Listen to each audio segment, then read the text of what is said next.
Signal number 2 itinaas na sa ilang bahagi ng Pangasinan at Ilocos Region.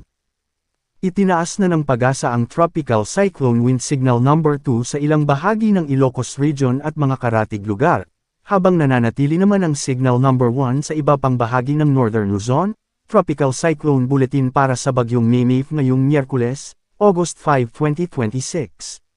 Tropical Cyclone Wind Signal number 2. Mga lugar sa Ilocos Sur, Gregorio del Pilar, Magsingal, San Esteban, Banayoyo, Cervantes, Burgos, City of Candon, Santa Lucia, Santiago, San Vicente, Santa Catalina, Lidlida, Nagbukel, Suyo, Sigay, San Ildefonso, Galimuyod, Quirino, City of Vigan, San Emilio, Kawayan, Alilem, San Juan, Santa, Bantay, Santo Domingo, Sugpon, Tagudin, Santa Cruz, Santa Maria, Narvacan, Salcedo, mga lugar sa Lonayon, Luna, Caba, Santul, Bawang, City of San Fernando, San Juan, Bagulin, Aringay, Bangar, San Gabriel, Burgos, Nagilian, Bacnotan, Sudipen, Balawan, mga lugar sa Pangasinan, Anda, Bolinao, Bani, mga lugar sa Abra,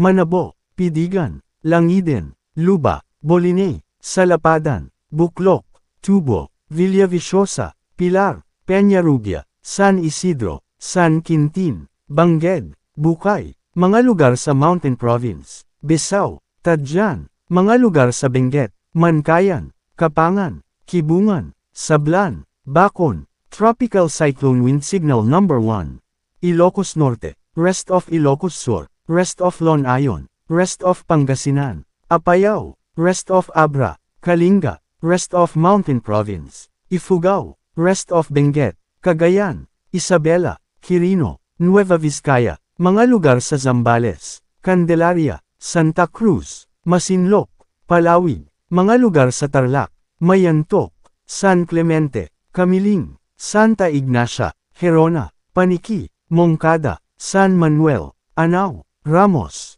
Pura, mga lugar sa Nueva Ecija, Caranglan, Lupao, Cuyapo, Talugtug, Nampikuan, Gimba, Sayan City of Muñoz, San Jose City, Pantabangan, mga lugar sa Aurora, Dilasag, Kasiguran, Dinalungan, Dipakulaw. Patuloy na pinapayuhan ang publiko sa mga lugar na nasa ilalim ng Tropical Cyclone Wind Signals na maging alerto sa posibleng mapaminsalang hangin at patuloy na subaybayan ang mga susunod na abiso at babala ng PAGASA.